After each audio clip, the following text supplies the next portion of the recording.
ქვემო ქართლში დაბა შაუმიანში ცხოვრობს მეთოჯინე, რომლის სახელოსნოც ბოლო დროს რეგიონის სტუმრებისა და ტურისტებისთვის საყვარელ ადგილად იქცა. არმენ ჰოვანესიანი უკვე წლებია თოჯინებს, მათი როლებისთვის სცენარებს და თეატრის მაყურებლებისთვის ღაპრულ სამყაროს ქმნის. ხელოვანის ინსპირაციის წყაროს ერგო ფარაჯანოვისა და ფიროსმანის შემოქმედება. გავლენაც ნათელია, როცა დამთვალიერებელი მის სამყაროს თვალს გადაავლებს. მეთოჯინე ფიროსმანის ქვეყნიდან, ასე ეცნობა ყველას, ვინც მისი შემოქმედების მიმართ ინტერესი ჩენს და ისე როგორც ღაპრებში სრულიად უანგაროდ ძველი და ჯადოსნური ჩემოდრით ხელში სოფლებში დადის და პატარა მაყურებლებისთვის სპექტაკლებს დგამს. რუსუდან ლოლაძისა და ირაკლი თელაურიძის რეპორტაჟი.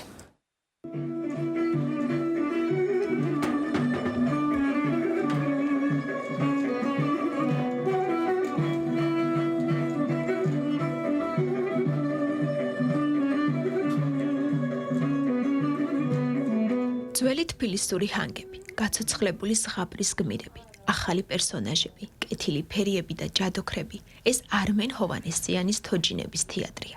ერთი მსახიობის თეატრი, რომელიც ხელოვანმა დიდი სიყვარულით შექმნა.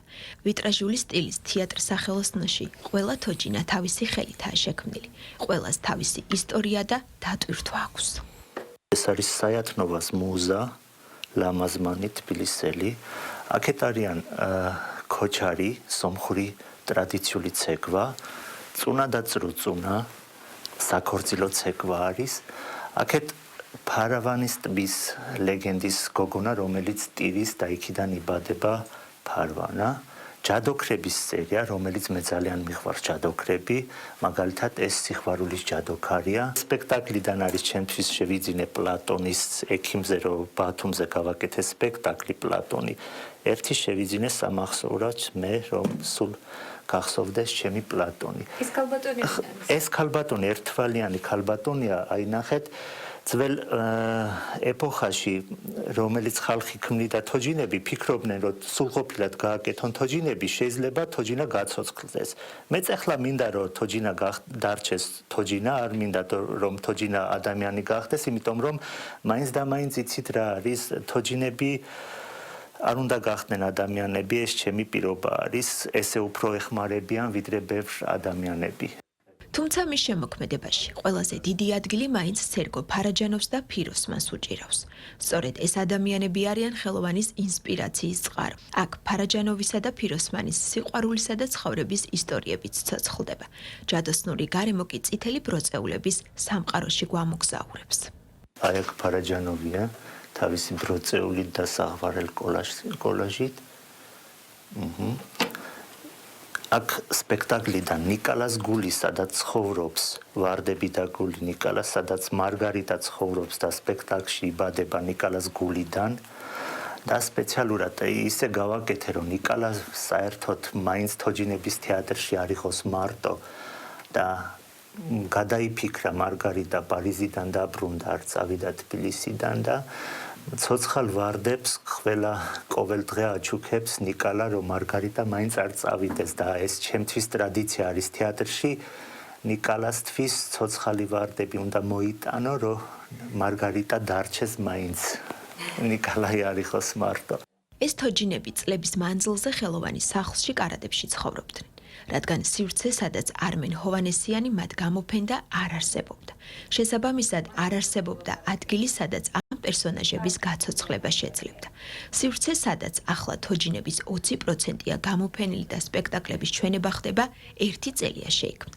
ახლა ქვემო ქართლში, ერთ პატარა სოფელ შაუმიანში არსებობს ადგილი, რომელიც გიდებისა და ტურისტებისთვის უკვე საინტერესოა. როგორ გახსოვთ, ეს ყველაფერი იყო საძინებელში, პატარა კუთხე იყო შექმნილი, სადაც მოდიოდნენ ბავშვები და სტუმრები.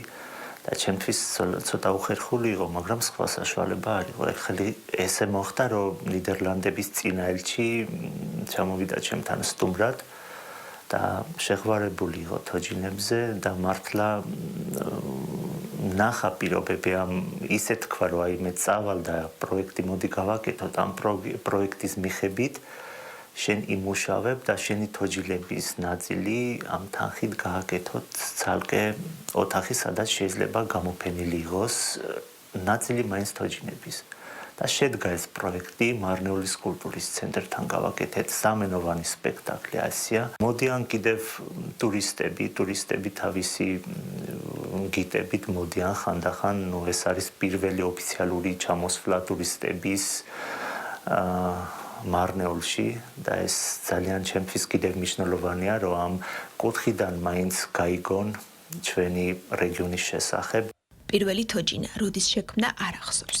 მარიონეტებს ძირითადად ხისგან ამზადებს. საკოლექციო თოჯინებს პოლიმერული თიხით და შერეული ტექნიკით. ყველა პერსონაჟის უკან რეალური ადამიანები არიან. ახლა ხისგან მორიგ მარიონეტს ქმნის. ის მუსიკოსი ქალია, რომელსაც ადგილი ახალ წარმოდგენაში ექნება. პრემიერა თეატრის დაარსებიდან 7 წლის იუბილეს აღსანიშნავად გაიმართება. ეს პერსონაჟი იქნება მადმაზელ მანო, რომელიც პიანისტია, უკრავს პიანინო ყოველდღე თავისი გიჟურ მუსიკებით და სხვადასხვა ესა პროფესიის ხალხს ეს არ მომწონს, იმიტომ რომ ყოველდღე უკრავს და ხალხს აგიჟებს უბანში. ძალიან ახლოს ცხოვრობენ და იქიდან იწყება კიდევ პრობლემები, სპექტაკლის განვითარება. ეს საინტერესო პერსონაჟია, იმიტომ რომ ინიციატივა არის ამ პერსონაჟის ძალიან ესეთი ერთი ქალბატონი სახელად მანო, რომელიც გავიცანი ამ ბოლო პერიოდში და ინიციატივა გახდა, რომ შექმნა ეს პერსონაჟი, ეს თოჯინა. წარმოდგენისთვის ზღაპრებს, შემდეგ ის სცენარებს თავად წერს. ამ სცენარისთვის შექმნილ თოჯინებს აცოცხლებს და პატარების გულს ახარებს. ვისაც ამ თეატრში მისვლა არ შეუძლია, თეატრი მათთან თავად მიდის. არმენ ჰოვანესიანი ფიროსმანის ქვეყნიდან ამ ძველი და ჯადოსნური ჩემოდნით სრულიად უანგაროდ იმ სოფლებში დადის, სადაც ხელოვნებას ყურიათ.